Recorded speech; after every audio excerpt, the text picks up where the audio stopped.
వస్తానండి. నైస్.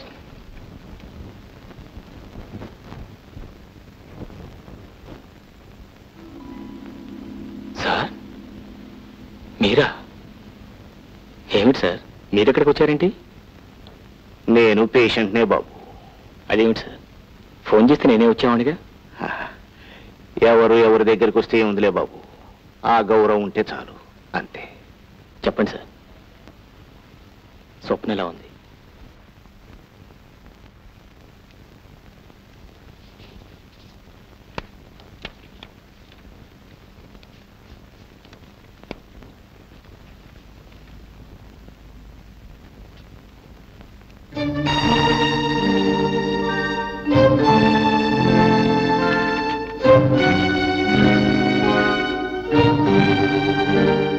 ఏమిటండి ఇది? అతను ముందే పెళ్ళయిందా? వదిలే బాబు, అదంతా ఒక పీడకల. బాబు నేను ఒక్క మాట అడుగుతాను, చెప్తావా? అడగండి. స్వప్నం నిజంగా ప్రేమించావా? మరెందుకయ్యా ఆ మాట చెప్పలేదు? దురాశ అవుతుంది అనుకున్నాను. పోనీ స్వప్న నిన్ను ప్రేమించిందనైనా నీకు తెలుసా? మొన్ననే విజయ్ ద్వారా తెలుసుకున్నాను. చూశావా బాబు, నువ్వు స్వప్నని కావాలనుకున్నావు, స్వప్న నిన్ను కావాలనుకుంది. మీ ఇద్దరిని నేను కావాలనుకున్నాను, కానీ ఎవరికి ఎవరూ కాకుండా పోయాం.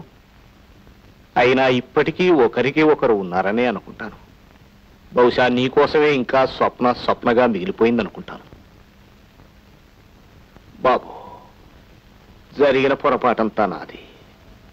పక్కనే రాముణ్ణి పెట్టుకుని దేవుడి కోసం వెతికాను.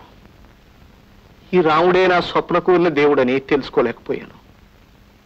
నీకు తెలుసు బాబు, ఇంతవరకు నేను ఎవరు ఏదడిగినా చేశానే గాని ఎవరిని ఏది అడిగి తీసుకోలేదు. మొదటిసారిగా చివరిసారిగా నిన్ను అడుగుతున్నాను, నా బిడ్డకు జీవితాన్ని ప్రసాదించు బాబు. నే చేసిన పొరపాటు నేను బ్రతికుండగానే సరిదిద్దుకున్నా అన్న తృప్తితో నన్ను పోని. ఇదొక్కటే బాబు నేను కోరుకునేది. ఈ ఒక్క సహాయం చేస్తే నేను నీకు రుణపడి ఉంటాను. ఆలోచించు బాబు, ఇప్పుడు చెప్పొద్దు, నేను మళ్ళీ కలుస్తాను.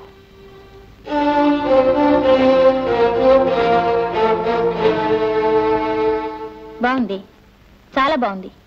కాశీ మజిలీ కథలా ఉంది. నువ్వు ప్రేమిస్తున్నట్టు అతనికి తెలీదు, అతను ప్రేమిస్తున్నట్టు నీకు తెలీదు. నిజం చెప్పాలంటే మీ ఇద్దరు ప్రేమికులు కాదే, పిరికి వాళ్ళు. ఇంతకీ ఇప్పుడేం చేద్దాం అనుకుంటున్నావు? ఏముంది, ఇది ఒక అందుకు మంచిదే అనుకుంటున్నాను. రాముతో మాట్లాడి అతని అభిప్రాయం ఏమిటో తెలుసుకుని ఒప్పుకుంటే పెళ్లి చేసుకుందాం అనుకుంటున్నాను. Excuse me. హలో పద్మగారా, రండి. ఏమిటి ఇలా వచ్చారు? రాము గారి కోసం. ఉన్నారా? వారి గదిలో చూసారా? చూశాను. లేరే? అయితే వెళ్ళిపోయి ఉంటారు. Thank you. వస్తానండి. కూర్చోండి. లేదు, వస్తానండి, పర్వాలేదు. ఏమిటి చాలా హడావిడిగా ఉన్నారు? ఏమిటిది? మా ప్రేమ గుర్తు, కాబోయే మా పెళ్లికి లాంఛనం. వారే ఆర్డర్ ఇచ్చి చేయించారు. ఎలా ఉంది? బాగుందా? చాలా బాగుంది. పెళ్ళెప్పుడు? త్వరలోనే. వెళ్ళొస్తాను. ఓ సారీ, వీరు డాక్టర్ స్వప్న. నమస్కారం అండి. Nice to meet you. Thanks అండి. వస్తాను, వెళ్ళొస్తాను.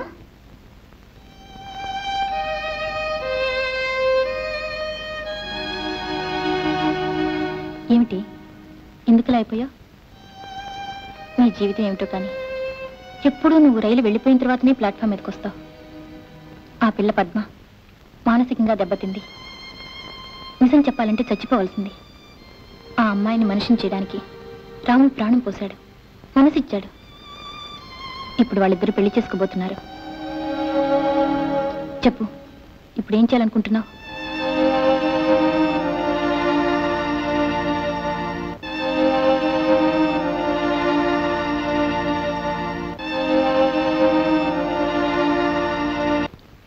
అబ్బా, మీకోసం తిరగలేక చచ్చాను. ఈ ఉంగరం చూసారా? మీరు ఆర్డర్ చేసిన డైమండ్ రింగ్ ఎలా ఉంది? చాలా బాగుంది. రండి. పద్మ, నీతో ఒక విషయం అర్జెంటుగా మాట్లాడాలి. అలాగే.